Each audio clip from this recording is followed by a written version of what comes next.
Hello. Welcome back. Corner of Yeah. Remnant. Woo woo. Woo. Yes, conspicuous by our absence, something or other. Triumphantly, we've returned. We have returned. Yes. For the new year. A new year, a new us, but still same Corner of Remnant, I guess. Yes. I don't know. Yeah. If it wasn't obvious now, we really don't know what we're doing at this point, but No. we're just trying to be entertaining and, of course, discuss the greatness that is RWBY, even if half the community doesn't agree with us. Yes. But regardless. Especially after chapter 11. Well, no, I think the chapter 11, most people liked it. Well, okay, people who didn't like chapter 11 typically didn't like it for the right reasons. Yes. Because the show made you not like it. Yes. Not the usual problem, people complain for no reason. There's a reason to complain, but it was intentional by the writer's part. That means they've done good. Kind of. I wouldn't say what they did was good. And this will be a very stressful and anxious stream, of course, for all of us. We are all very, very sad and depressed by this Scared. development. But at least now we are not on a time restriction this week. No. Like we were going to be. Yeah, no, we can chat a little bit longer if need to, yeah. Yes, I have many notes. But before we get into the note points, I think we should just naturally run through the episode like we always do. Yes. And just discussion, and I'll bring up some points later, Okay. so at least I don't take over control and rant immediately. You will eventually, though. But you're free to interrupt at any time if you wish. Of course. But in saying that, please feel free to begin. You want me to begin? That's right. Just dump me in there. It's fine. I'm kidding. I don't want to talk the whole stream. Okay, go ahead.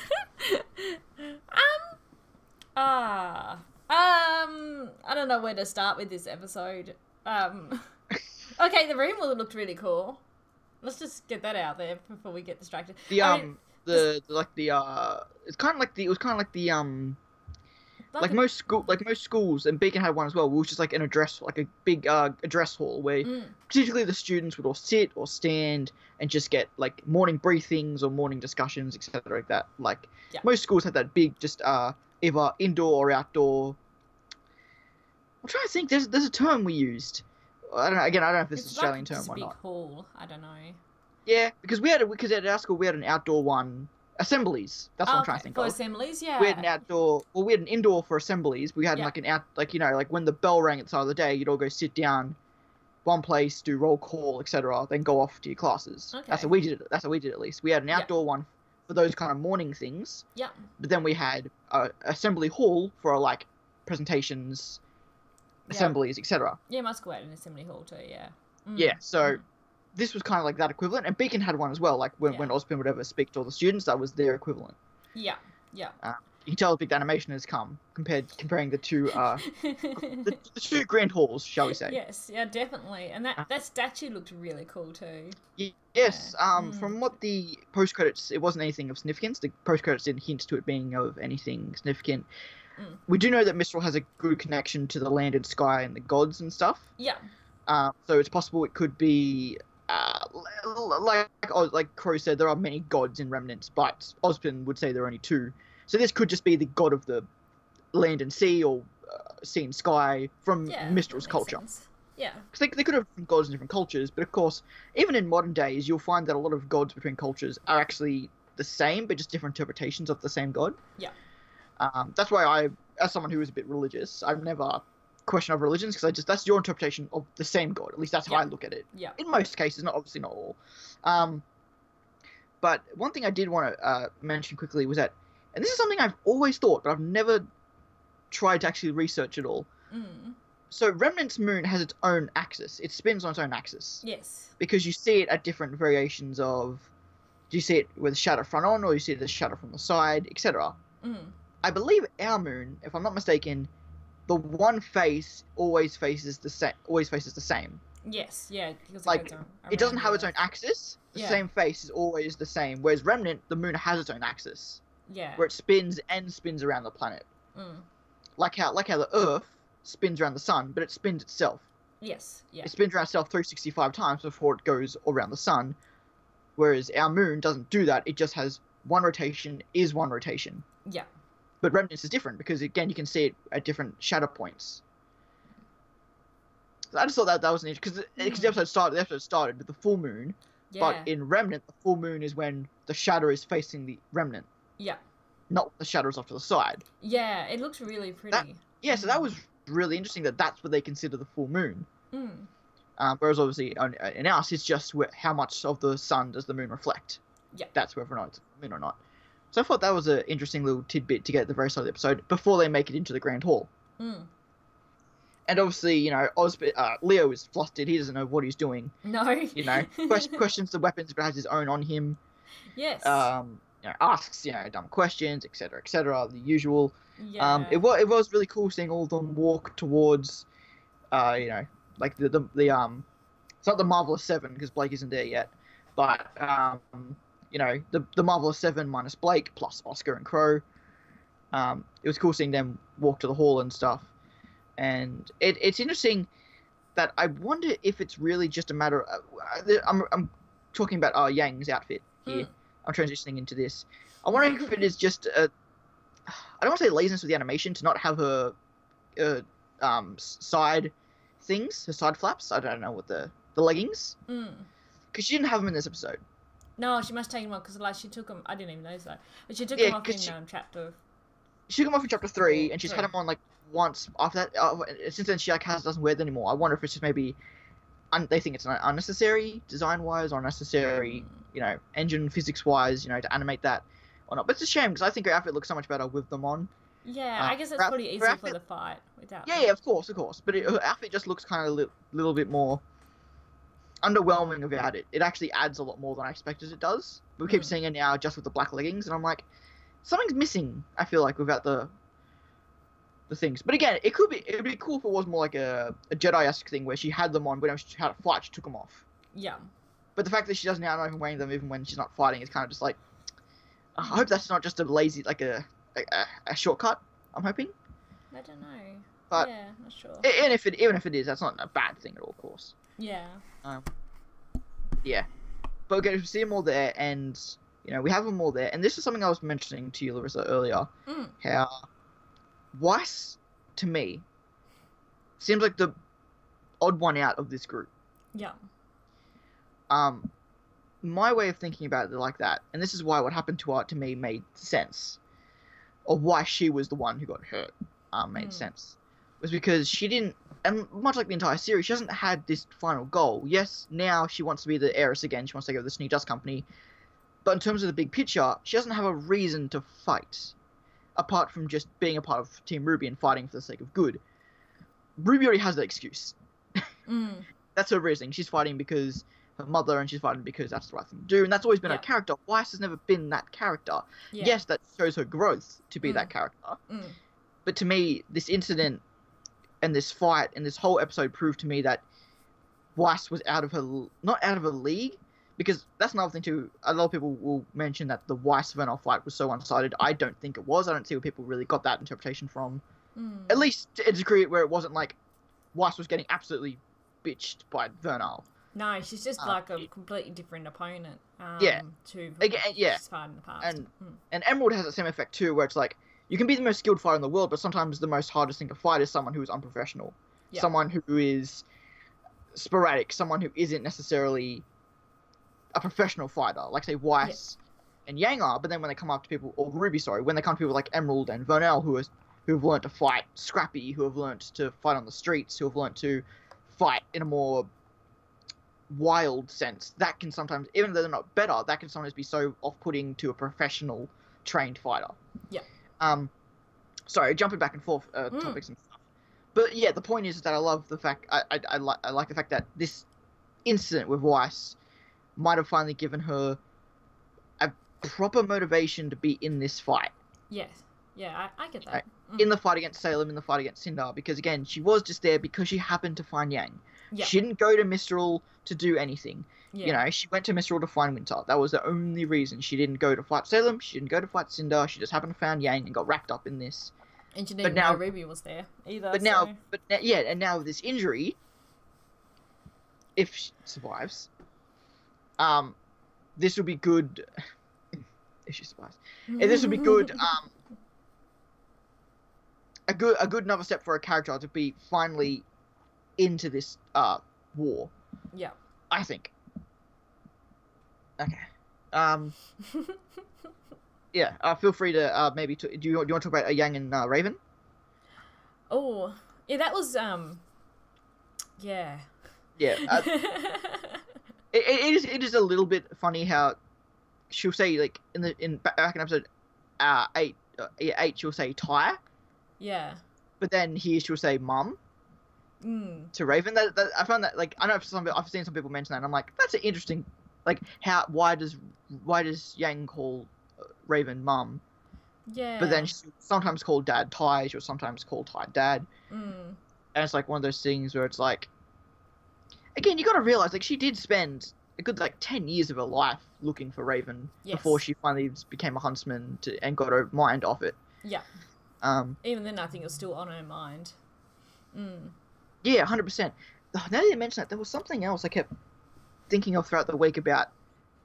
Oh, okay, that was Jean. Okay, we'll get to Jean eventually. But yeah, the fact that, you know, Yang was looking for Raven for so long. Yes. And as much as she hates Raven, you know, it is just one of those things where, you know, she wants to fight the good fight, and the fact that her mom's on the other side makes her want to fight more. To be, I guess, and that's what it's like in a defying child sense. You know, if Raven wasn't a part of this fight, she might just be there for Ruby. But I think the fact that her mom's on the other side actually makes her want to fight more. Not, you would assume, or Raven would assume, makes Yang want to fight less. Yeah.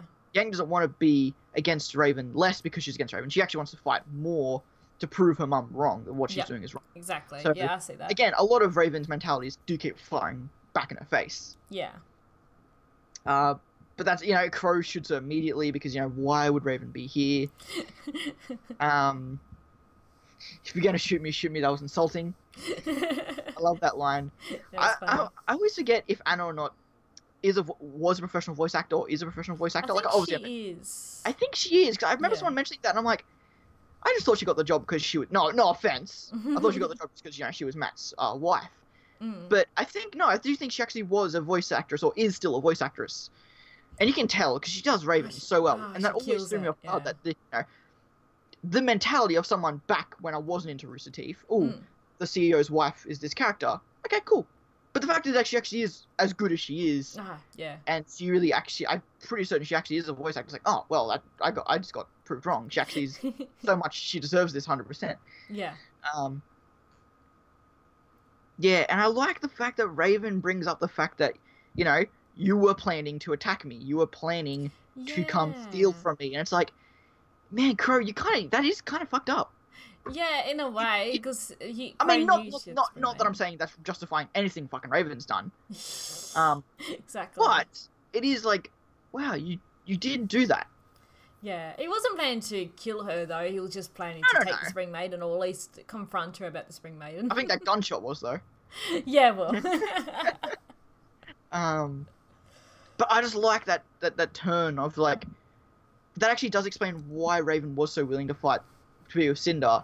Obviously, she has her own plans, and obviously she wants Crow dead, but it's like, that doesn't help your case, Crow. You were planning to attack her. Yeah. Like, that's a good enough reason to be against him. Because he was against you.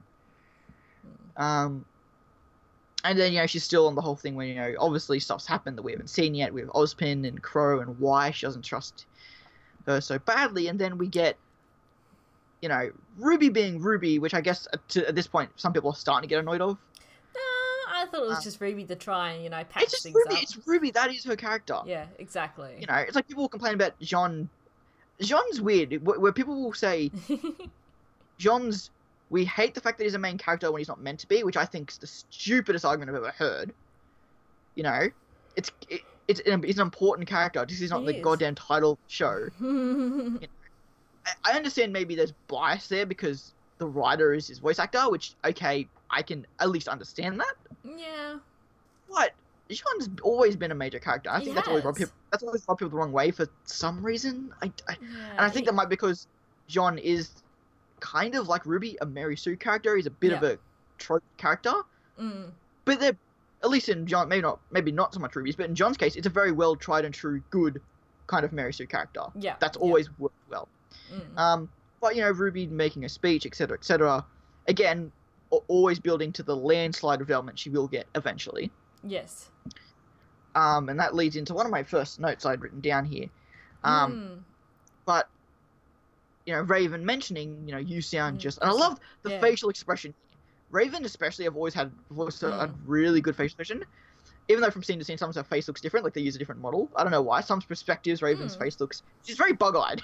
Raven is very, very bug-eyed. Yes. And in some shots, it looks a lot worse than it does. But, like, in this scene, like, especially just before she opened the portal, we're just, like...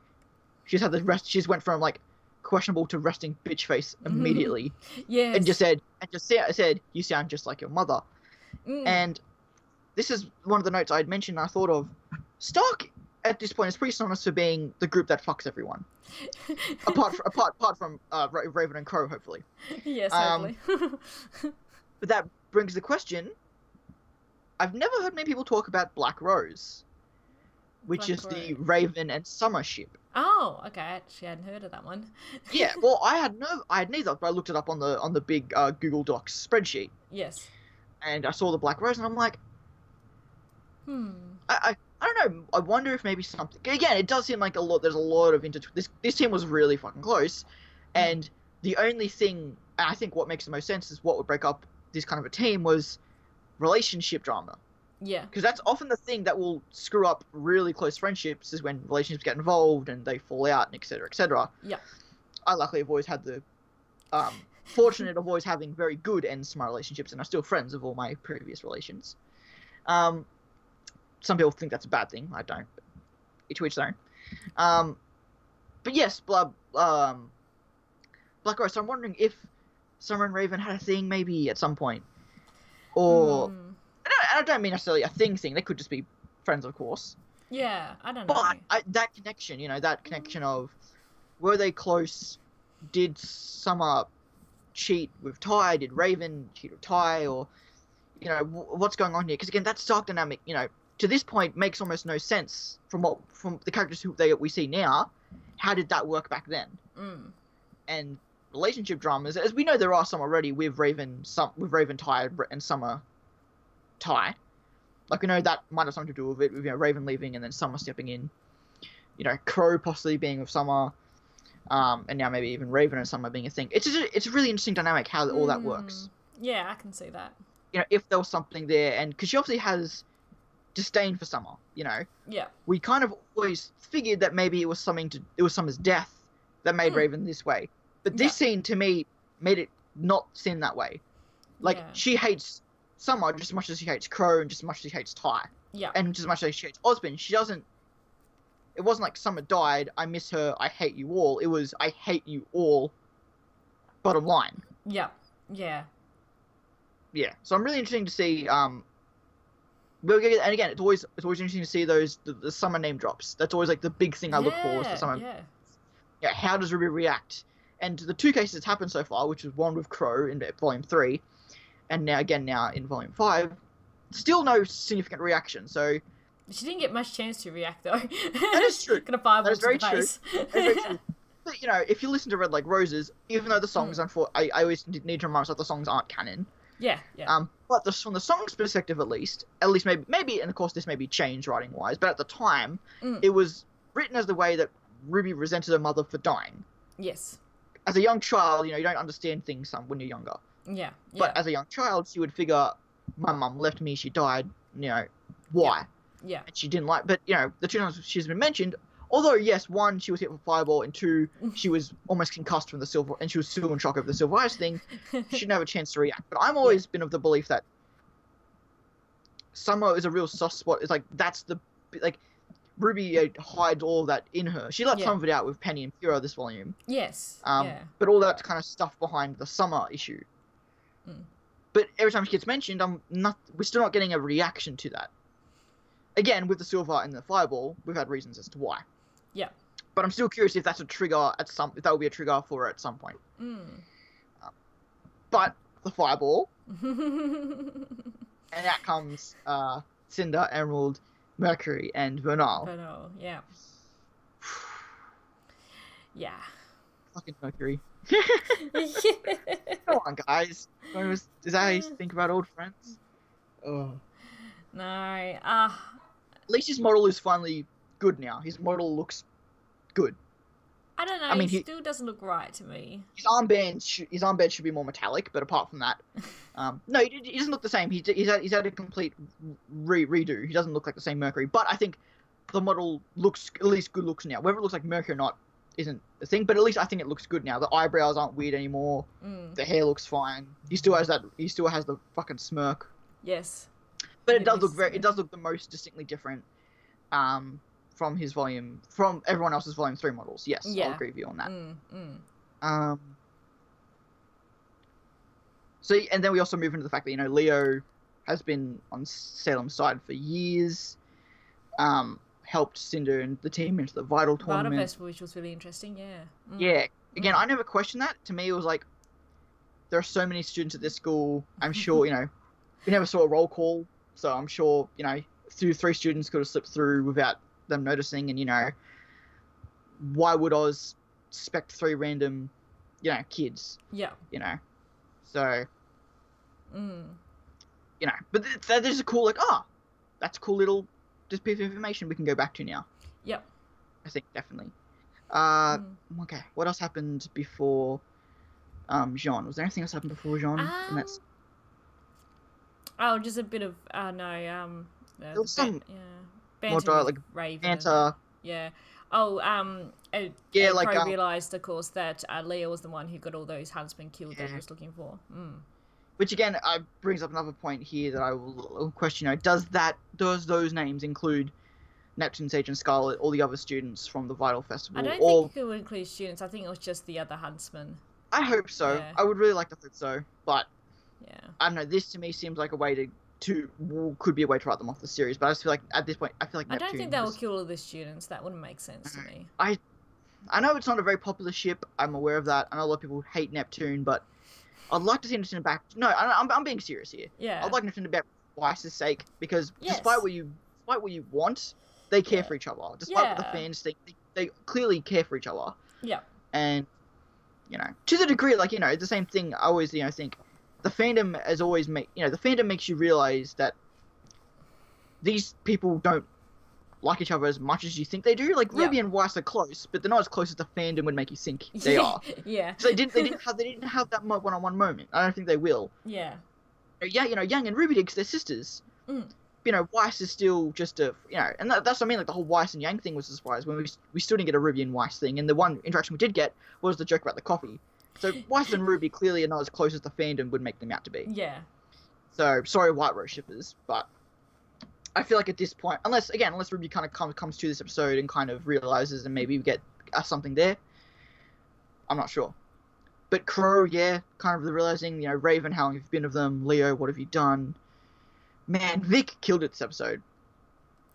I think he really did a really good voice act. I don't know, this more than any time just seemed like it was a really good voice work from Vic. I think they all the characters did really well in this one too, 100%. Especially Miles. Yeah. Should we get to in a second? Might as well. I think we're at that point. John. Yeah, it made sense. Yeah, no, and the big thing I wanted to mention. Yeah. Was that Jean obviously has had depression. He's obviously had anxiety. He's obviously had, you know, real bad trauma from dealing with this. But the good thing for him about Volume 4 is that, you know, Pyrrha died. You know, that sucks. But the first thing he did, maybe a few weeks or months afterwards, I assume there was a time gap before Ruby even left home. Because it went from, like, fall to winter. You know, the first thing Jean did was leave. He did something. He went walkabout. Yeah. For any Australian viewers out there, he went walkabout. You know, he kept his mind occupied. He kept focused on getting to Mistral. Yeah. And, you know, again, from the perspective, they didn't have a reason to go to Mistral apart from Crow kind of hinting, and obviously Cinder and Crow kind of hinting that Mistral was the next target. Yes. But they went there knowing almost nothing. And John mentions this in Volume 4, in episode 11. No. Yes, episode... not 11. 10. It must have been... Episode 10. It was episode 10. Yeah, 10. Where, like, you know, you chose to come out here knowing nothing. Yep. Just to prove something. Mm-hmm. And again, that shows that. But now with Volume 5, he's been such a low-key character because he has nothing to do. Every time they do nothing, who's the one who asks what's next? It's always been John. It's John, yeah. Because he's depressed. He's sitting there. He wants to get his mind off things. He wants to do something. He wants to be proactive. Action. Yeah. He wants to be proactive, much like Blake has finally turned into. I remember people always mention this. I never really understood it. But how Blake's gone from a reactive to a proactive character. And I'm like, that's a good way. I never realized that. That's a good way. That's good wording of that. And John wants to be proactive. He wants to, because again, when you're alone with your thoughts, that can be the worst thing for someone. But also keeping in mind and not dealing with something can be bad as well. But that's what John wants to deal with. He wants to, and that's why he was always stoic. He was always sad. And the only times he was happy was when he was distracted, like at the dinner. Yeah. But even then, he wasn't distracted enough to not have a thing with Weiss. He didn't have a talk with Weiss. He didn't have a talk with, well, he kind of, he didn't have that moment with Weiss. I think some of us expected to happen. Because, again, he was distracted. Well, he didn't even want to think about Pyrrha, which means he didn't want to think about love. He didn't want to think about his past. Yeah. He was like, hey, this moment, etc. Yeah. But then when he finally came to the moment where he had a chance to be proactive, he had a chance to vent. He had a chance to rant. He took it. Yes. And it was done so well. And yes, some people say this is out of nowhere. Some people say this should have been built up to more, just like how the Weiss should have been built up more. Just because you don't see it recently doesn't mean that didn't happen. Yeah. Weiss and John had a very significant thing, in the past. Yep. Yes, that wasn't brought up this volume. Could it have been? Sure. Yeah. But would that have made this more impactful? I don't even think it would have.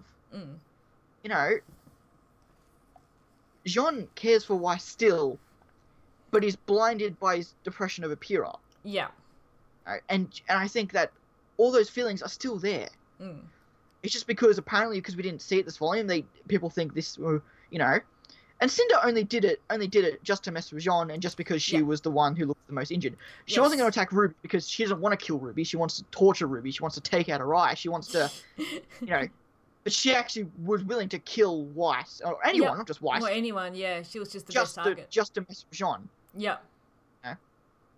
But yeah, Weiss goes off, and he has this awesomeness to it, and everyone's trying to calm down. But everyone's backing Jean up. Everyone realizes, I love that Nora's the one, saying Jean. But you see Weiss there. You see Weiss in that shot. Yeah. Because Weiss realizes this as well. Like, he realizes what's happened. Yeah. And again, they've both grown up. They've both moved on. Like Ren had said. And even then, in that scene, Jean was looking sad and stoic and depressed with the vomit boy stuff. So, Yeah. I just don't want people to just say, because we didn't see something this volume, apparently the stuff of the past didn't happen. Like, you just have to... I understand that a show where you have to kind of explain to yourself reasons is critical of questionable being a badly written show.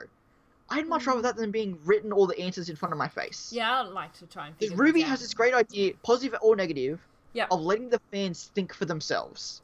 And having their interpretations.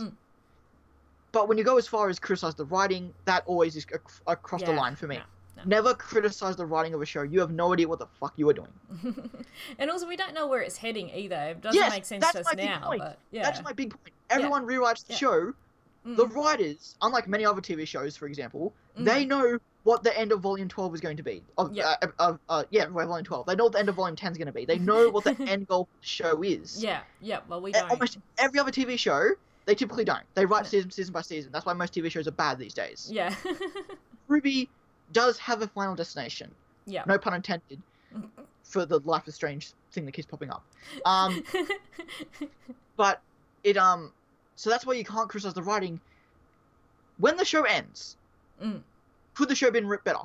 At that point, you can say whatever the fuck you want. That's fine. Until the show ends, until the volume ends, you cannot criticize where it's leading up to. That's why I think episode 9 was not a bad episode. Just because it delayed the inevitable. But people complain about the episode. It's like, we still got episode 10. Why are you complaining? It's not like we didn't get it. So again, Jean, he's doing, and again, like, Cinder's like, who are you again? Because I can't recall. I'm wondering if, like, people always say, like, Jean and Sun never ever talked, and that was a joke they brought up in Chibi. I'm trying to think, did Jean ever see Cinder? Like, ever actually see her face? Apart from the time in the vault. I think the vault was the only time they The actually... vault, yeah. Maybe I in the think tournament, so. maybe just they saw him from the tournament. Maybe. RWBY saw Cinder a few times before it Yep. happened. Yeah, I don't think Jean and Cinder were ever in the same scene, apart from the vault. No, yeah, I think that's the same, yeah. Yeah. And But at least Ruby again, would have that... told him what happened at the top of the tower. Yeah, no. Or, again, Mm. like, Jean knew who Cinder was, by the end of it. Yeah. But yeah, Cinder wouldn't have known John. Yeah, and he also even knew, like, her, like, the voice on the mic, he said the voice on the microphone in Volume 3. Yeah. He was aware of the bigger picture at that time. Yeah. Also, I want to say, guys, sorry, I have not looked at the chat at all. I should have been glancing I do over apologize. it. Some people popping on and off. But we've got a lot of people watching, so we're very grateful, guys. Yes. Thank you for sticking around. We have, I think it's like some of the highest amount of views we think we've had, I think we have, actually, yeah. That's so awesome. thank you all. It is seriously bloody appreciated, and I'm Yeah. hoping you're enjoying my rant. And feel free to chat away in the chat. I'm keeping an eye on it. Yeah, I know you guys are still talking about what we're talking about, so Yeah. I'm glad you guys are keeping on topic. If you're not, Larissa, I'm sure you'll tell me and we can discuss what you guys are discussing. That's fine. Yeah, and I love the fact that, Jean's just like, fuck it, let's just fight. And, again, we'll mention this too, like, I love Cinder's new, more, like, Arabic-style sword. internal sword. That's so cool. Questions whether or not she does have the... But I guess she can probably spawn a bow rather than connecting the blades, like she spawned the spear. Yeah. So, again, there's something about Cinder. I don't know what is dust. I don't know what is semblance. I don't know what is maiden power. No, just all in one. That is the one thing that I do hope is flatlined at some point. Probably one. I doubt that will be, though. Yeah. But I'm curious to, like, what is that? I assume it's all, mostly at this point, it's all maiden power, I assume. I say so. Because before she didn't have the maiden power, she did have swords. So I assume the maiden power is her swords, at least, because she had metal swords before the maiden power. Then she changed the class when she had the maiden power. So, I love the impact of the chain as well. You'd see the chain in the foreground just move when their swords clash. I love those using the great sword again. Yep. That's really cool. And then we see the fight, and then then it goes into Emerald, fighting with RWBY. RWBY. Still didn't get that Emerald Weiss fight. No. As the intros kept alluding to, Volume 2 and Volume 3's intros had. Yeah. But no, we had the Emerald, and Emerald. Emerald has. Okay, I will say Emerald has, unfortunately, and Mercury as well, has definitely dropped the ball a lot with those two characters. A lot of people say, well, there goes Emerald's redemption arc, aka Ilya. Which I think is true in a sense, and I think Emerald has really been a ping pong character where they don't know what to do with her. Where it's like they've teased that she wants to turn good, but then she's implied that she's obsessed with Cinder. And now this episode she has confirmed that she's obsessed with Cinder. Well, she owes Cinder everything because we know when she used to live on the streets. But again, that's Cinder gave this. her, Yeah, this was like a nice little refresher on Emerald. But again, as in motivations why she's there. I will question: is it maybe a little too late at this point, going 2 volumes almost without her? But at the same time, I did just mention the fact that the whole Weiss thing and Weiss and John thing hasn't been touched since Volume 2. Yeah. But still is a thing by Volume 5, even if it hasn't been touched. So I'll give the benefit of the doubt and use that same logic with Emerald here. Yeah. But it does feel getting all these callbacks and to the characters we haven't seen much of. So I'm hoping that we just keep the momentum. I hope we restart the momentum again with Emerald and Mercury. But it does suck that that it's hard for me to have that same logic for Weiss and John that it is for Emerald and Mercury. But again, I'm hoping we'll see more of them as we go forward. We get the rematch, the Yang and Mercury rematch. Yes, though we didn't get to see very much of that, but no, we didn't. But again, there's still 3 more episodes of this one fight, more or less. Like that's going to be the rest of the season. Yeah. So we still got more to go. Same thing with Crow and Raven as well. Yeah. But again, I think with the RWBY episode, we should get some of that this episode if the RWBY is hinting at anything. Yeah, because had Crow on it. Yes, I just saw, I think it was Inspector who mentioned it. He said, Ozpin's power is finite, maybe the maidens are too. And when Raven mentioned don't waste your power, that did come to my mind immediately. It's like, I wonder. I don't think it's finite, but I don't think it's... I want to say it's not limitless. Or at least maybe it's just a matter of... I don't know. I'm curious if we'll get more distinction on the limitations of the maiden power. Because once the relics come into play, the relics will assumedly be stronger than maidens, and that's when they'll maybe talk about the maiden's weaknesses. Well, it just made me think of when back in Volume 4 when Cinder was sort of training a bit and she was looking very exhausted and tired, so maybe it can be a bit exhausting using the maiden power too.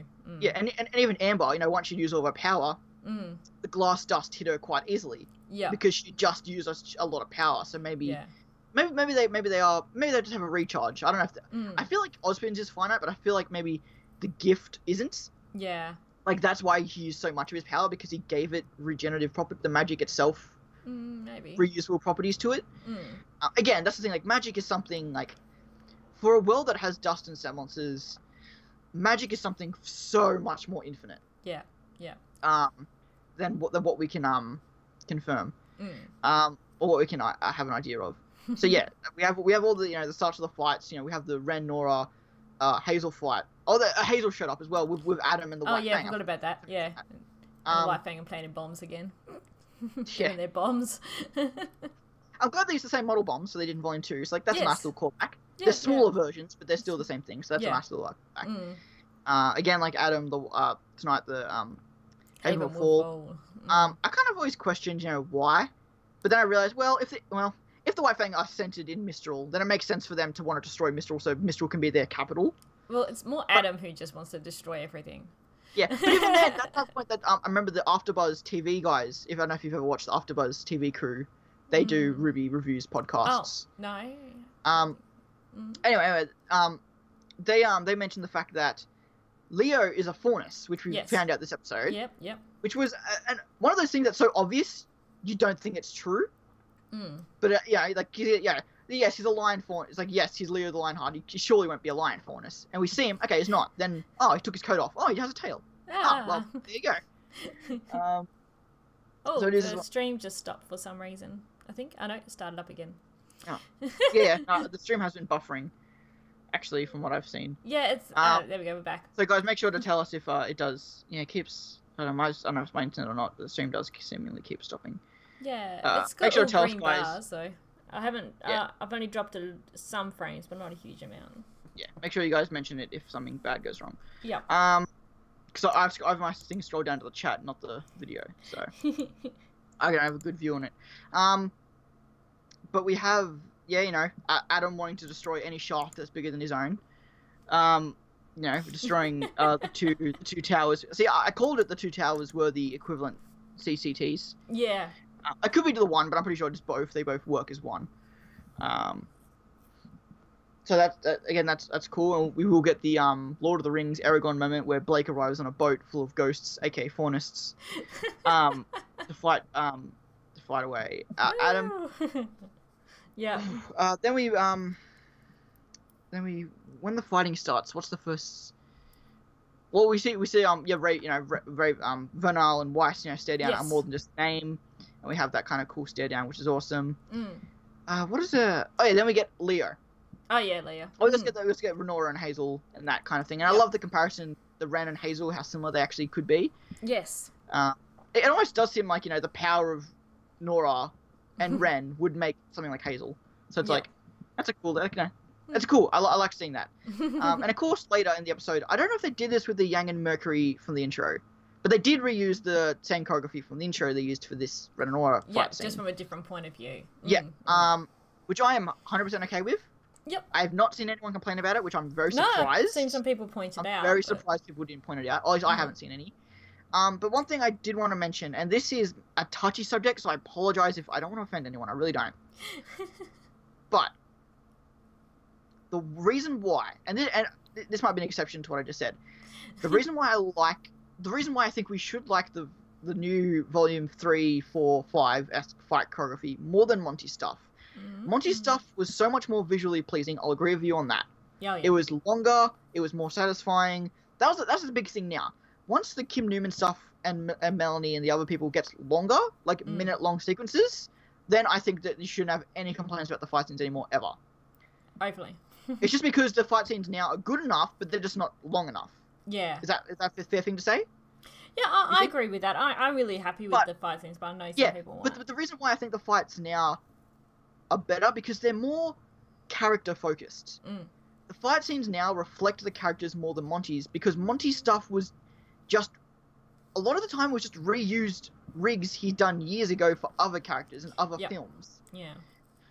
Which just made the fights more awesome, but they didn't really match the characters enough.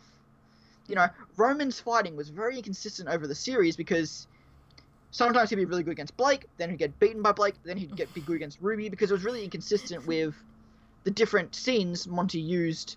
He took from his different... Because again, he took different cuts from fight scenes he'd done in the past and put them in RWBY models. Whereas now, from scratch, they are building the fights around the characters that make, you know... Like, again, Blake using her sword in reverse hilt style against Ilya. Like, that was really, really cool. But, you know, I don't think we'd ever see... You know, Monty never did anything like that. Yeah. Actually, no, I take that back. Actually, he did. Never mind. He did in the Black Trailer. Oh, the Black Trailer. Yeah. But, you know, but that's... I don't know. I just think that from a simple fight-wise, the old fights from Monty are better. But I think the new fight is just more in tune with the character, and I think will be better once they're a bit longer, I think. I wanted to say that just because, again, like the reuse of footage with Hazel and Nora, and I think Emerald, Yang and Mercury, I'm not sure. You know, the reuse of footage, you know, Monty did that all the time. That's all I was trying to say. Monty did that all the time, so I don't want to hear anyone, you know, question that. That's all. That's all my point I was trying to say. I apologize. I didn't mean to be rude. And we got about the gun track, so, you know, props to Kim. Even though as much as I love Kim's, I do think Monty's was still better. Just because, and again, Kim Melanie, just slow it down. Fast pace is good, but slow it down just a little. It was very fast. And I'm saying, like, just go from 1 to 0.8. You know, just a little bit slower. You don't need that. That's all I'm saying. And that way, the fight scenes are longer with less effort. Anywho, moving along. I apologize. So we have all the mini fights. What's this? Yeah, sorry, the Leo scene. Leo and Oscar, which was really interesting too. Yeah. That was I love that choreography. That fight again. If it was longer, it would have been as good as anything I'd seen from Monty. Just the fact that it was so short. And again, the show has become very story, very dialogue heavy. So again, we are gonna have these fights, stop, talk, fight. That's just how the show is gonna be from now on until we get to like a death battle style, where, you know. But even then, with Jean and Cinder, who were trying to kill each other, they were still having those moments where they were stopping and talking. Yeah. As some people would say, Adam is the only villain that would just kill people. Yeah. But again, Cinder's just that sadistic. She doesn't care. She wants to toy with people. Yeah, that's it. She was toying with him the whole time. But I love Lionheart's shield, dust disc. His jewel disc. Yeah, that was really awesome. I love the like the fleur de lis style designs. Yeah, it's really cool. Things I love that symbolism. So it's really cool seeing that in the show for one. Finally, it's like that's a very historic symbol that I'm surprised it hadn't been used before. So I'm glad it's finally being used now. I love the mix of dust, ritual, and it's also it's like a buckler shield, which is awesome. Yeah. Yeah. I think it was just pure Oscar that was doing that. It was pure Oscar from what we could tell. Okay. Yeah, from what we could tell. Because it's just hard to tell, like, with his voice if it's Oscar or if it's Oscar Pin. Yeah. Because it sounded like Oscar but a lot more confident, so it kind of sounded like Oscar Pin. Yeah. In the scene. But the reason why I question that too is because then later he asks, "What do I do?" You just fought him. Just keep doing it. But unless that was Oscar Pin back then, so I'm not. I'm pretty sure it was Oscar the whole time, and we didn't see the switch between the two either. Usually you see the eyes flash. True. Yeah, and it's cool just seeing again, visually seeing aura. It's always satisfying. Lionheart being like, "Man, this kid already knows how to use his aura. What the hell?" Yeah, and again the cane, that's awesome. Ozpin, questions, and then he kind of realizes, I can give this kid to Salem, and I might finally be able to get out of this. So, at this way, no redemption for Lionheart at this point. No, I questioned it, but as soon as he said that, I'm like, okay, you're gone. Definitely not. And he also. Oh, sorry, you go. No, please go ahead. Butt me in, please. I'm getting tired of my mouth getting sore. Please, go ahead. Well, I found it interesting how Leo also sort of, when he was rambling to himself about how, that he wasn't full Ozpin yet. So, he hasn't had this form long, he was saying. Yeah, he knows they hadn't merged yet. This was still just him and his spirit. Yeah. Which makes me think that, Ozpin and Oscar may completely merge at some point. Oh, I think Ozpin already hinted at that. Like he was the combination of thousands of souls that live their lives, dying and reincarnating. Sad for Oscar though. Yeah, but again, I'm still of the mind, at least from what we get. Of course, I don't trust Ozpin with my life at all. But I think from what he has stated, it will be more like Oscar will still be Oscar, just with all that knowledge in him. Yeah. He'll just have he will still be the same person, but his motivation will change to be the Ozpin spirit motivation and have all his memories. But his personality will still be his. Yeah. It's just that he'll still have that, because again, it's the idea of they won't merge until Oscar actually believes that and does have the same motivations. Yeah. And he wouldn't have been chosen if he didn't have the potential to be. Yeah.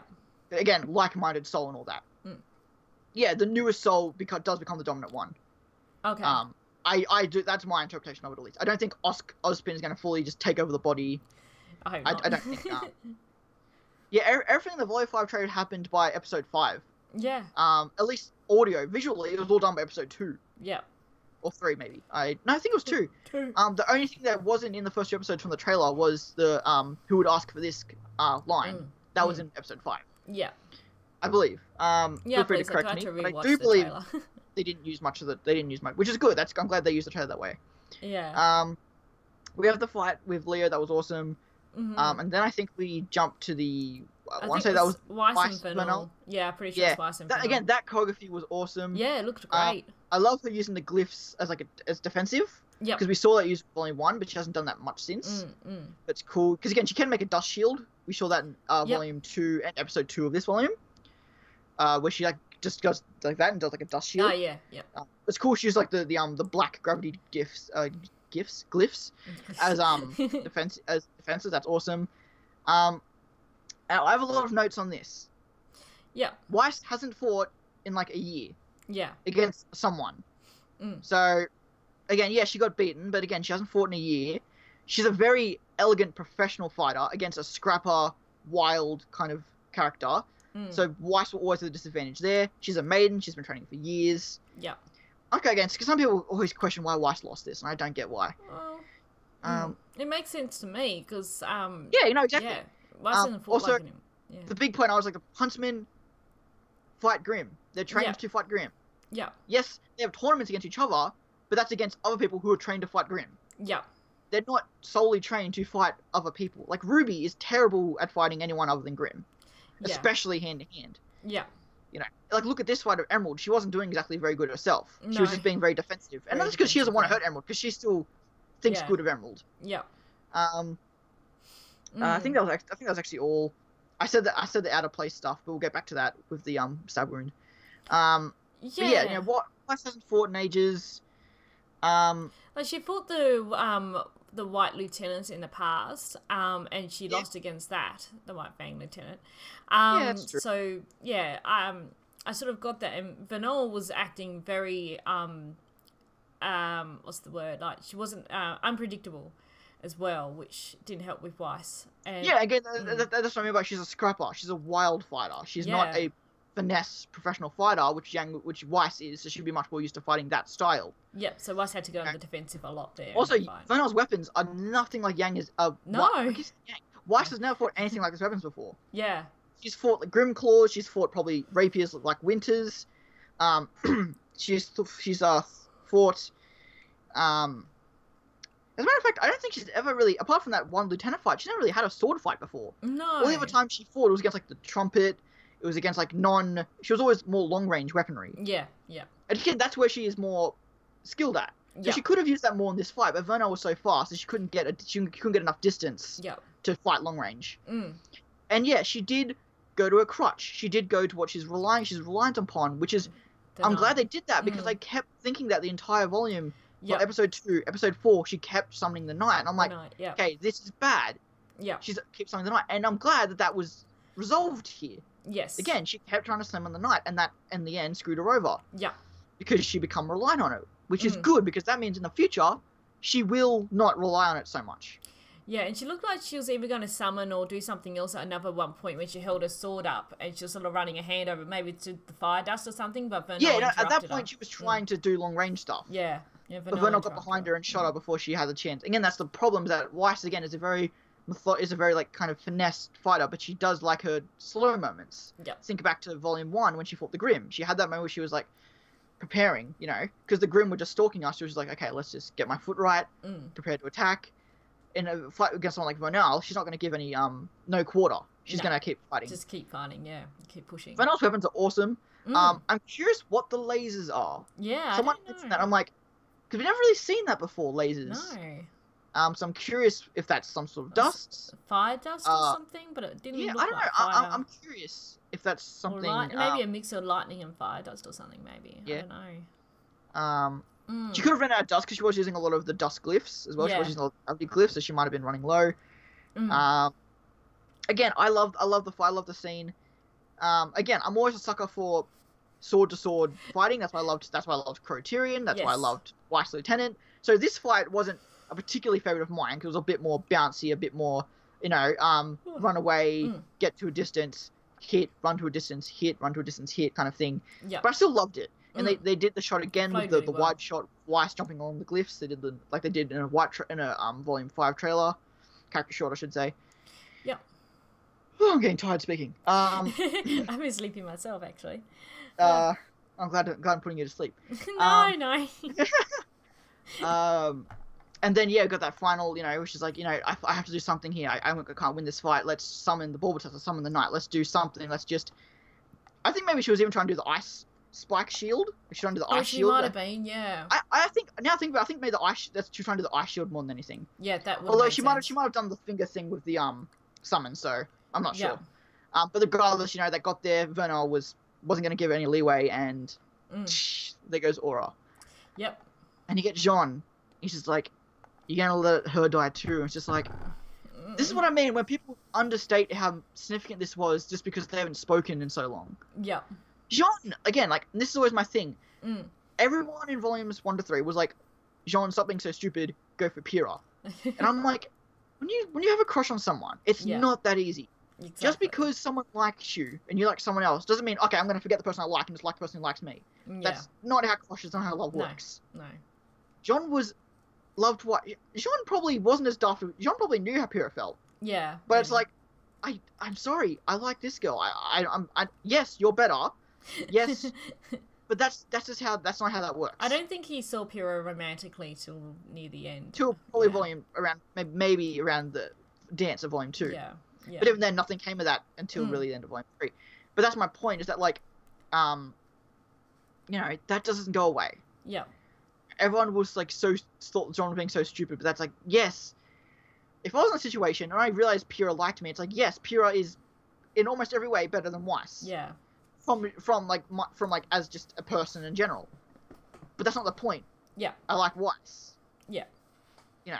So that's why this, I know, to me, hit me so much, because those feelings are still there. Just because the writers didn't show it back in our faces, this made it less predictable. If they made Weiss and Jean have more of a moment, this would have been far more predictable. Yeah, but it wasn't. This came out of nowhere, but it has leeway if you are broad enough to see back to Volume 1 and 2. Yeah, John cares for all of them, though. I think he definitely... Yeah, he would have had the same reaction if it was RWBY.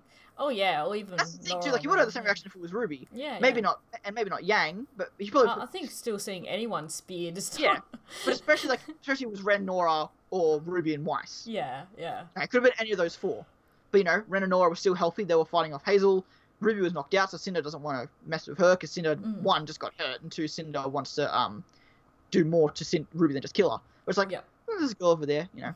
And one thing I did like, that's really kind of subtle. I like that Raven still called Weiss the heiress, even though she's not anymore. I was like, that's cool, because obviously they wouldn't know. No, well, no, they wouldn't know what happened. Yeah, that's just a cool little thing that she's still called the heiress. I wonder, like, she must hate that. But she's not. So I was like, oh, that's a cool little. I don't know. That's such a subtle thing that they just could have not put in there. But like, exactly. I like that. Yeah. Because that's what she's known. She's known as the heiress, whether she is or not. That's just how everyone knows her. When talking about the Jordan Cinder fight as well, we had that moment with RWBY sees them charging towards each other. And, I was just gonna mention really before we get to that, like where like Jean's like stop messing, not stop messing. He's like there's a moment where like I forgot what the moment was, but like Jean goes to attack Cinder again, but the clash was like is in the background while Emerald and Ruby are fighting. And it looked really poor. Like, it looked like a really badly animated like sword clash. I was focusing, I guess, on what was happening. No, it was in the foreground. Yeah. It was just like kind of like a sword was like. I've only seen the episode 3 times, and once was during editing my reaction. Oh, that's the worst thing about this episode. I love this episode so much, but I had to keep watching it over and over again. Oh, really? I hated it, but I just had to keep because I loved it so much, but it just hurt me so much. Yeah. The first 2 days, I kept watching it. I was like, this is killing me. Well, I just had to keep yeah. But yeah, then we had like again the Emerald and Ruby like I owe her everything, like we said, and like you want to fight her that badly, be my guest, and she had the illusion and stuff. Yes, that was cool. Yeah, but now we'll get to the end. Stop messing with me, and then she breaks open the glass to have the actual fire sword. Yep. And we get the silver eyes again. Yes, which was good. Yeah, which is really kind of crazy. I wasn't actually expecting that, and again, that's not one of those things where people would have wished that would have been addressed more. But again, I thought it was fine. Again, I much prefer it being less predictable because again, if she brings it up, that's when it's like, and again, it's the idea of like she wants to be normal, so she probably doesn't want to bring it up because it's something that she had no control over, and it's something that she thinks is probably a gift that she doesn't want. Yeah. It's probably scary to her for one. Ozpin might not even comprehend the silver eyes. So it might be beyond him. It might be something to do with the gods that's beyond him. Yeah. But again, I think the matter of the fact is Ruby just doesn't want to have this power. Like, it's kind of like there's a complex that I love. There's a complex that I love and I really like to have in a lot of my characters that I make is that like someone refuses to accept a higher power because they want to prove they can do something themselves. Yeah. That's a concept a lot of my like Skyrim characters I've had, a lot of my like OC characters I've had and stuff like that, where it's like I love that idea of a character that, if anyone's ever seen the movie, it was the first Titans movie, The Clash of the Titans, I think it was, or Wrath of the Titans, I forgot which one. I think it was Clash of the Titans, where that main character, who's a demigod, who doesn't want to accept his god power, he wants to do everything as a human, because he's a demigod, he's half human, half god. Yeah. But he doesn't accept any of the god gifts, he wants to do everything as a human, to prove that he can. And Ruby, I feel like, has that similar concept, which doesn't want to use these silver eyes power, because she kind of wants to be her own thing. Yeah. Maybe. Yeah. But she does it. She gets knocked out by Emerald because again, we know the fact that the silver eyes does kind of incapacitate you. Yeah.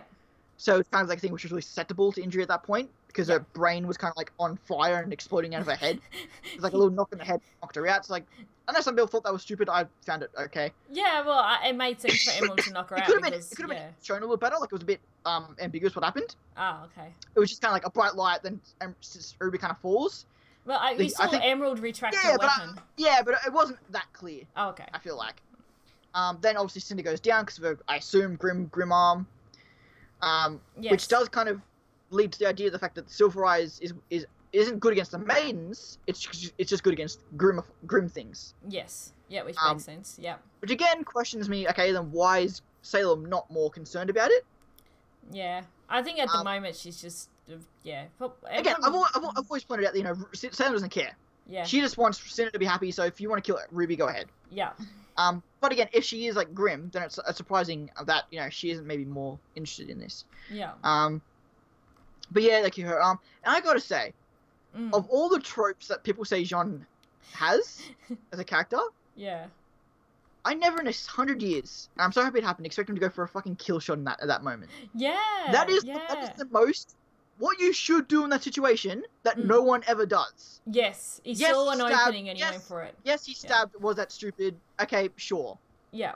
But the fact that he actually went for a kill shot in that scene where, any other character that's like Jean in any other show anywhere wouldn't do that.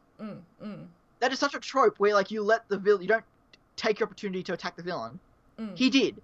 So I have to give major props to him. Yes, he stabbed. Yes, he kind of stayed down after he missed. Sure. But just the fact that he actually attempted it. Yeah. Yeah.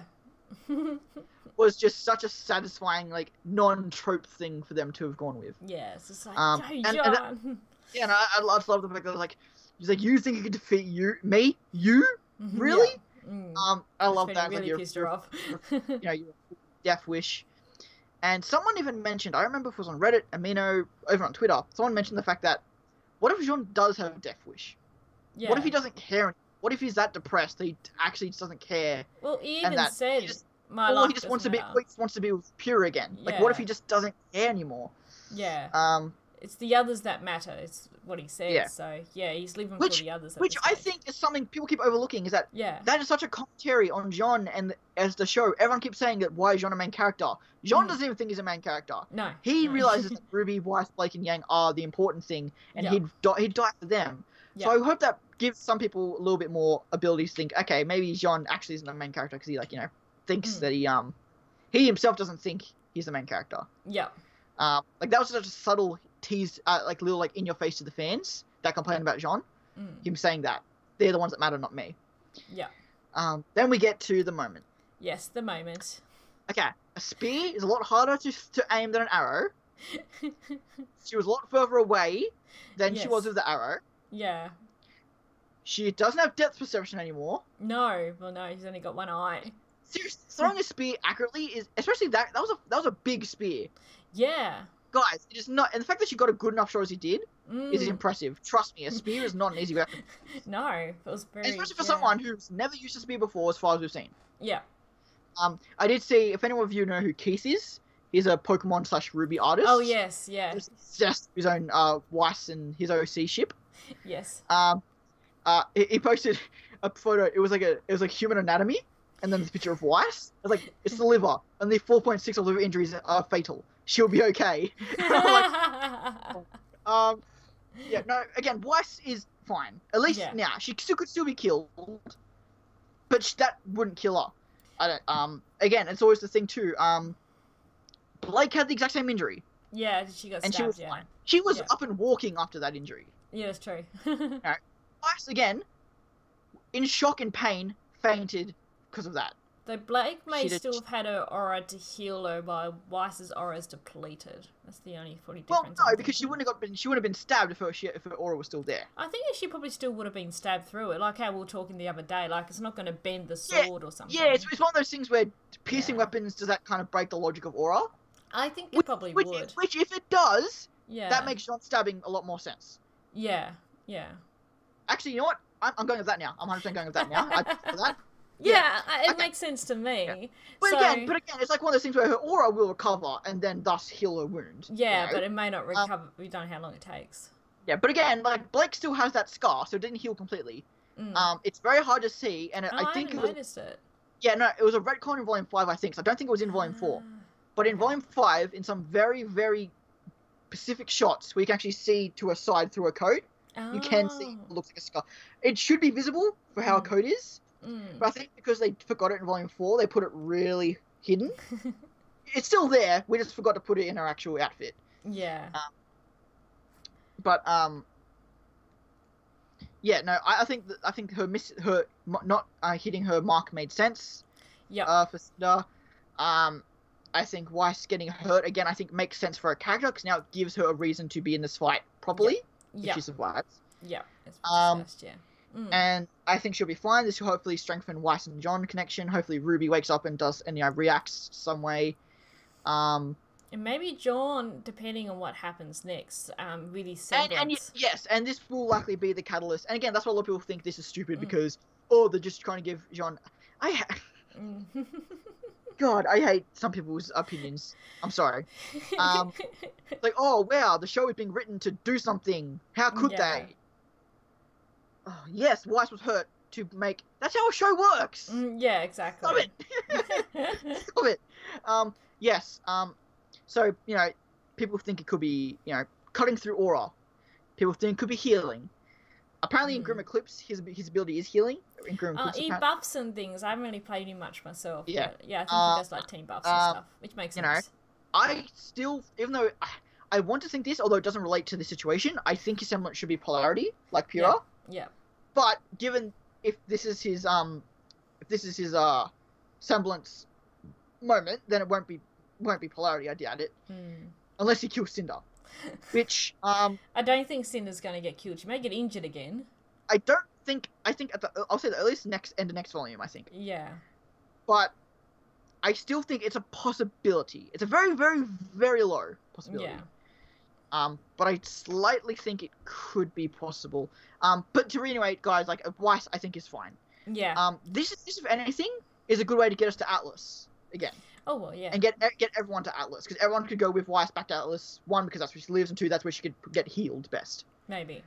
So everyone could go to Atlas. Maybe Crow and Oscar stay behind, but maybe like Team RWBY, the Marvelous 7 with Sun, could go to Atlas with Weiss as she recovers for most of the Volume 6, and then we get more stuff on Penny's situation. We get stuff on the Schnee, Whitley, Jacques, Ironwood. We get all that for a volume. The only problem I see against that is that wouldn't be a very climactic end to the arc. Yeah. Going back to Atlas. So, but I do think that could be a possibility of where we're going next volume, depending on what happens next. Because we've still got 3 more episodes, guys. So yeah, we've still got 3 episodes. Lots of happen. Yeah, yeah. Did we mention that, by the way? Like, this episode that comes out tonight is, spoilers if you guys don't want to know, leave now. 5, 4, 3, 1. Hazel in the thumbnail, and it's, the Vault of the Spring Maiden is what's called. Which is interesting that the vaults are called after the maiden that opens them, not necessarily the relic. Relic, yeah, unless that's just what they refer to it. Oh yeah, it could just be a title, you know? Like, it could just be a title for the sake of a title. Yeah. Like, the title for this episode was The More Than Muriel, which is a line that Crow said at the start of the episode, so... That's true. That was a very interesting title, but I think it's appropriate considering everyone kind of got back together Everyone was there, yeah. As for Blake, I would have thought we would have gotten some sort of boat scene with Blake and stuff this episode. Just maybe like a short scene of things like we're coming, we're on our way kind of thing. I don't know, unless they use it as a transition between 2 things. Yeah, like we have Vault stuff, we have maybe like a minute or 2 of Blake stuff, Vault stuff, and then next episode we'll finally get them arriving. Maybe. With that title, I think we'll probably stay 100% on this scene and fight. So we might get Blake coming back at the end of episode 13 maybe? Yeah. Maybe we'll get that, I don't know. I think Blake will either just show up at episode 13, like, or we'll get a transitional scene this episode. Sure, I don't know. Sure. I definitely don't think she's going to arrive at Haven this episode. I don't left for the last 2 episodes. But I don't think she'll arrive episode 14 in just 1 episode. I think she'll get at least a little bit. She might arrive at the end of 13 and do stuff 14. I don't think she'll arrive, do stuff, and then season ends on episode 14. Though this episode 12 is only 14 minutes long, so it's quite a short one. It is a bit of a shorter one, which is why maybe it might just be on the Vault stuff. Yeah. Because it's just one. It's interesting with the Vault, because we're in the middle of this big, massive fight at the moment. So how's it going to transition to the Vault? Whether Raven and Vernal escape to the Vault, or... Yeah. Or, yeah. I mean, we could just have Vernal and Raven turn on them now. Yeah. Try get over them, then get down to the Vault. Well, I guess Weiss has kind of had a picture which frees Vernal up, so it depends what Vernal's going to do next. I mean, or the bad guys win here. Yeah, well, yeah. They just win, you know. They don't kill anyone else, but they just, you know, like we won, and then Hazel or not, like say, I don't know, like Emerald and Mercury just left there to just watch over them, while the rest of them go down to the Vault or whatever. Don't know. And then we maybe get some sort of, I don't know. I don't think we'll get a turn that quickly after what Emerald said last volume. Yeah. But it'll be interesting. Because Raven's plan was to slip away while they were fighting to go through the Vault. I don't think that's going to happen, especially with Crow still fighting. Unless something happens to Crow and that allows Raven to split. Yeah, that's true as well. Actually, I think we will get more Crow Raven this episode. Definitely will. I think we'll get more Yang Mercury maybe, because that fight kind of just at a standstill while Yang was looking at Weiss. I had this really interesting idea where it'd be like Yang was like they're shocked, and Emerald Mercury would grab Yang's arm and shoulder and then kick through her robot arm, like breaking it. Ooh, and then she spins around and shoots it, but what's broken of it, and like just goes into like the broken robotics just go into Mercury's face or something. Oh, that would be great, actually. but that after she realizes that her arm broke again and she just shot it off, that's when she kind of just breaks down at that point. Once it calms down, and Mercury's there like complaining about his face and stuff. Not my face to get disfigured, it'd be Mercury. He just wanted Mercury to be disfigured.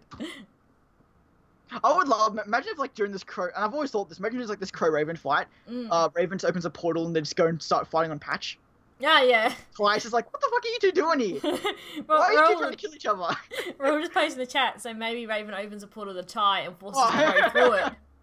Well, then the thing is, if Raven did do that, then Crow will be stuck in Patch, and there's no way he'll be able to get back to Mistral quickly. I mean, I thought, I was thinking they were going to do that with Weiss and Yang. I was like, I did think of that. There's no way they delayed that any further of getting them to Mistral. Yeah. I thought that could have been something they could have done. I also realized too, Yang, Cinder's weapon also would have cauterized Weiss's wounds as well. She's not going to bleed out.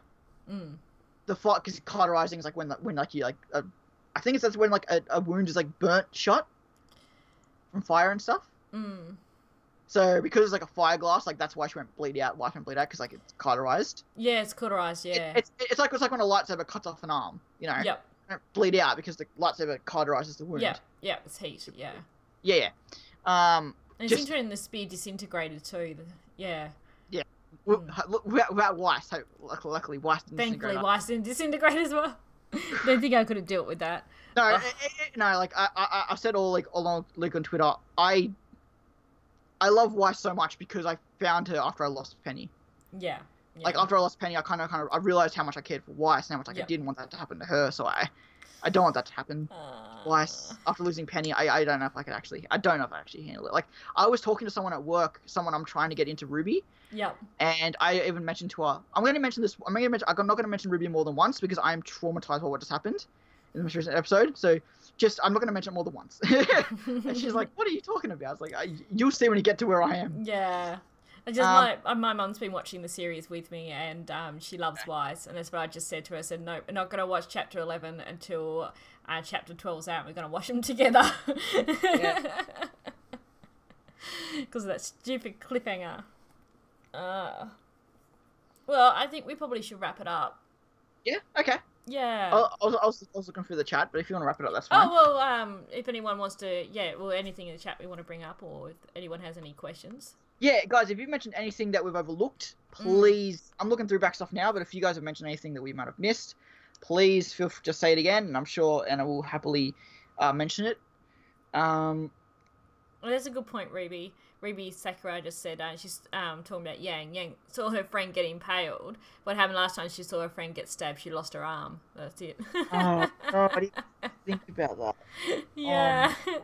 That's why I'm hoping Mercury kind of does something before she fucking gets herself into more harm than good. Someone mentioned the fact that this episode kind of proved that Yang hasn't learnt much. She still got angry when she saw Mercury. She still kind of lost her temper, and I'm like, I wish I'd mentioned that because it's kind of true.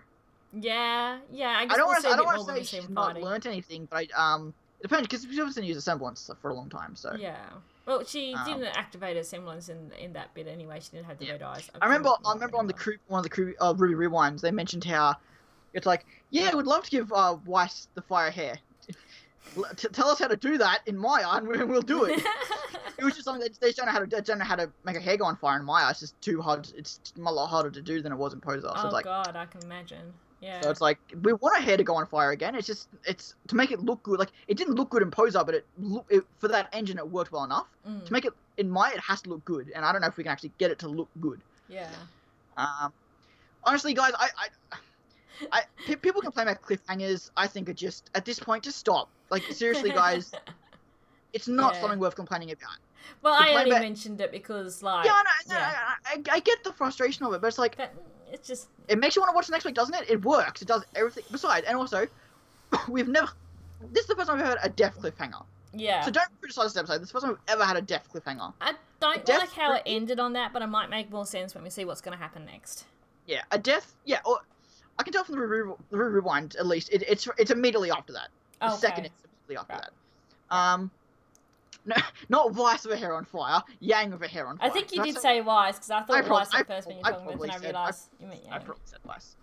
I'm hoping Cinder's injury injures each member of the team. RWBY, so I'll sign it. Well, yeah, that's my point with Weiss is that she now has a beef. She now has a reason to fight this war. Whereas I feel like until now she kind of didn't.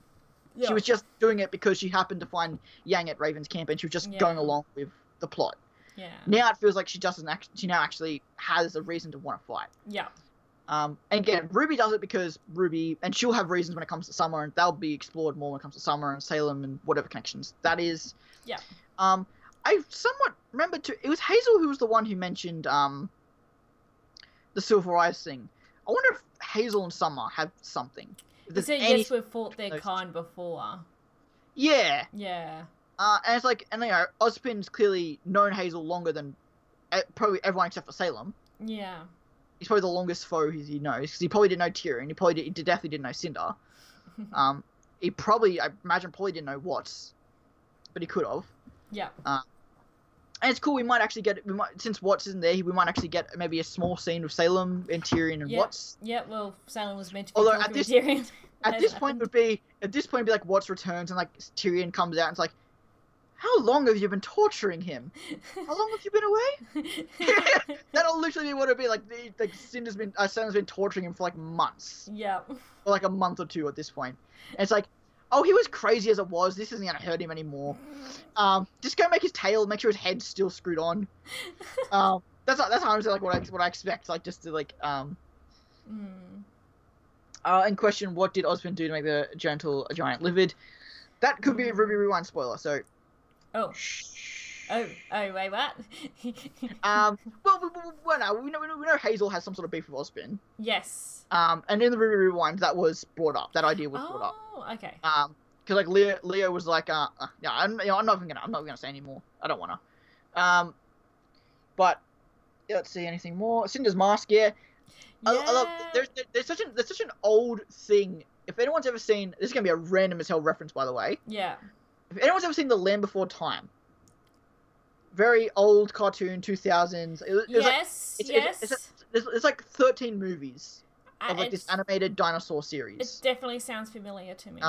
That's where I learned Roman numerals. That's where everyone as a childhood should learn what the Roman numerals are.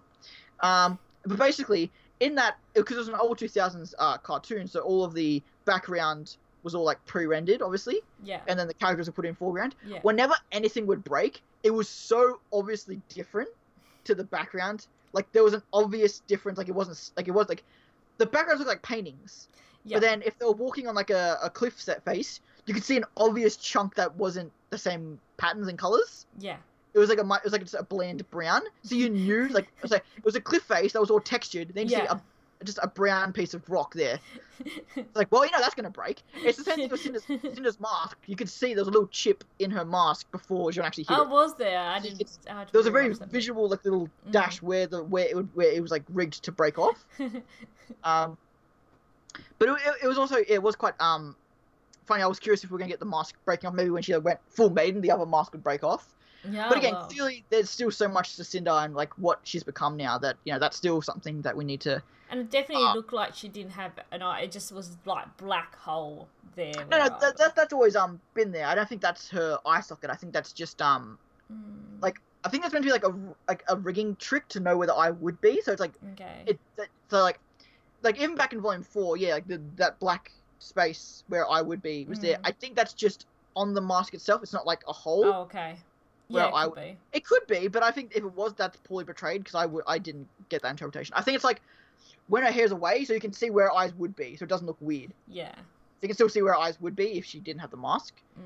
This isn't even my final form. I doubt that we've seen Cinder, because again, we haven't seen Cinder's double eye maiden form, so we haven't actually seen her true. No, I don't know if she can even do the double eye maiden if she doesn't have her eye. But no, it also might not. That also might just be a visual representation. She might actually still be as strong. I doubt she actually has to have two eyes to be as powerful. And the whole with her arm, I want to know what's up with her arm. Yeah, but again, like she clutched it when Silver Eyes went off briefly. I say it's like all like grim. It is probably grimmified, but then if it is really grimmified, then I just gotta keep questioning why doesn't Salem, and I'm glad she doesn't, but why doesn't Salem have more of an interest in the Silver Eyes and Ruby? Maybe Salem's just so powerful that she just like Silver Eyes. Maybe I would think she'd be more scared of it though, but I mean I'm glad she isn't. Again, I'm glad that it is something they're not touching on. I've mentioned that 100 times. I like the Silver Eyes is still something so secretive. Yeah. But I am very curious. But anyway, I think unless you have anything more to say, unless you guys in the chat have anything I don't think there was anything else I wanted to touch on. I think we touched on everything. I think we did. Looking over notes, I think mentioned everything I wanted to. Reactions are going to be fun to watch. Yeah, this one I'm really gonna look forward to the reactions. Yeah. There's always often one scene on every episode that's like, there's always like okay, watching reaction, one skip. Like there's always like one little thing I always like. I remember in episode 10, whenever the Carly scene, I always skip through the Carly scene just because I know people would be questioning that, like why the girl was behind the post, why Carly wasn't taking cover. Like that was a scene that didn't bother me, but I can 100% imagine it bothering so many people. So it's like, okay, I'm just gonna skip. It made me like, why is she? And I thought maybe she was injured or something. She was. Again, you did see her injured. You like in the wide shot, she was holding her arm. In the shot of her in the foreground, you saw her face, so it didn't look like she was clutching her arm. And then when she was about to attack again, she was clutching her arm. It wasn't portrayed very well, but the bunny girl was hurt. Yeah. Cinder's grandma was her right, it's left. Well, what I think you mean is with the glove was her right hand. Yeah, it was the left side that's been. No. The right hand's just a glove. Like that's like the glove she had in volume 3. Even though that was like, it's just a glove. My point is, it's just a glove. The glove with the bug thing. Yeah, it's not the same glove, but my point is, it's just a glove. Like she's worn gloves before. Is my point. I'm trying to make. Yeah. But yeah, her. It's the left side that seems. No, it is a left arm that's hurt. Yeah, it's the one with and that's the same side that she doesn't have the eyes injured as well. So it seems that whole left side. I'm terrible with my left and right, so I'm terrible with my left and rights. That's right, it's sort of opposite on the screen. Yeah, no, but it is a left. It's a left side of her body. That's interesting. I've always found her just a newer design. I liked it a little less in volume 4. It looks better again. Almost all the outfits look better in volume 5 now that have the highlights and the shading. It just makes everything look a bit more, gives everything a bit more contrast.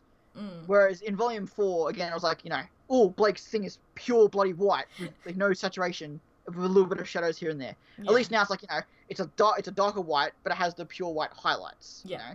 It just makes it look a bit more rugged and a bit more like 3D. Yeah. It doesn't look so flat. My point I was trying to make. Yes. Hashtag white's not flat. Kind of like the glove with the maiden. Yeah. Kind of. And because I'm trying to think, when she did it was her left arm that she used to grab the Grim Power, which is probably why her arm is so injured, because it was the left. No, it was her right hand that she used with the glove. Yeah, definitely. Yeah, no, it was. Okay, that's what maybe that arm is injured as well, but very less slightly. Maybe that's why she wears the glove on it now. I don't know. Yeah, possibly. But again, like Cinder's outfit is a lot better. Her leggings were always weird to me. I don't know why. Just her leggings always looked weird to me. But they looked alright in this episode. Just like she had like a really long red dress, and they had this like black to like skin color leggings.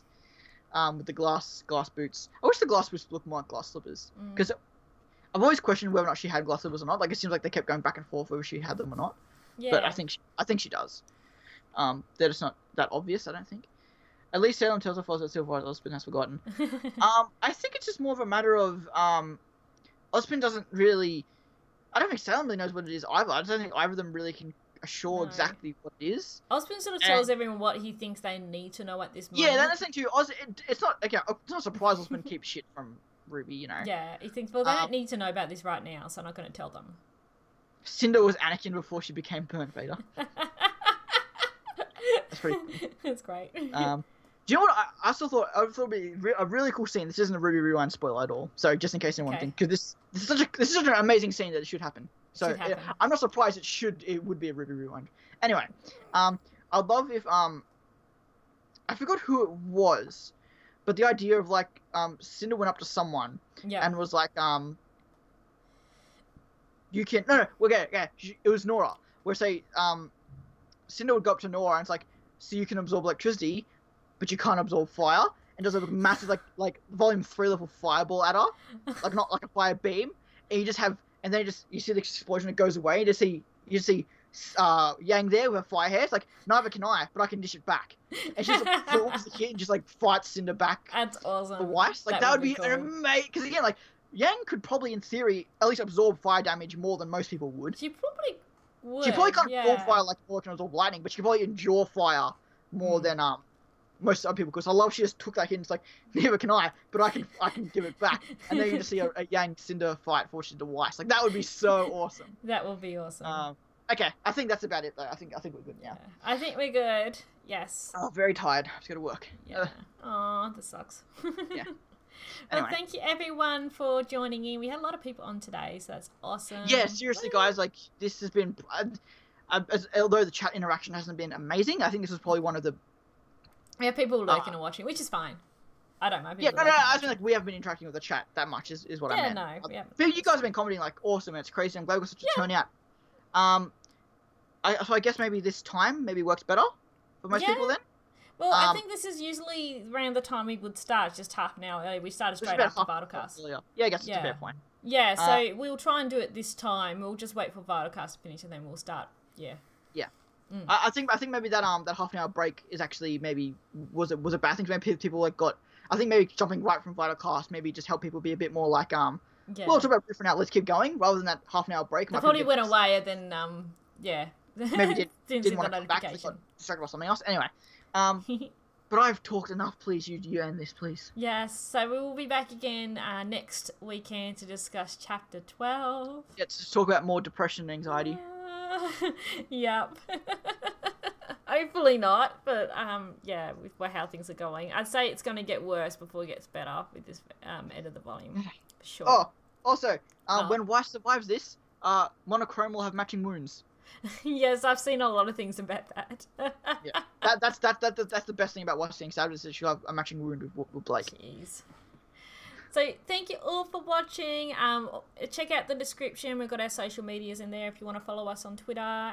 Dawn's Deviant, of course, and his store page, my Twitch, and yeah, and we'll see you guys all next week. Woohoo! See you guys then. Okay, bye.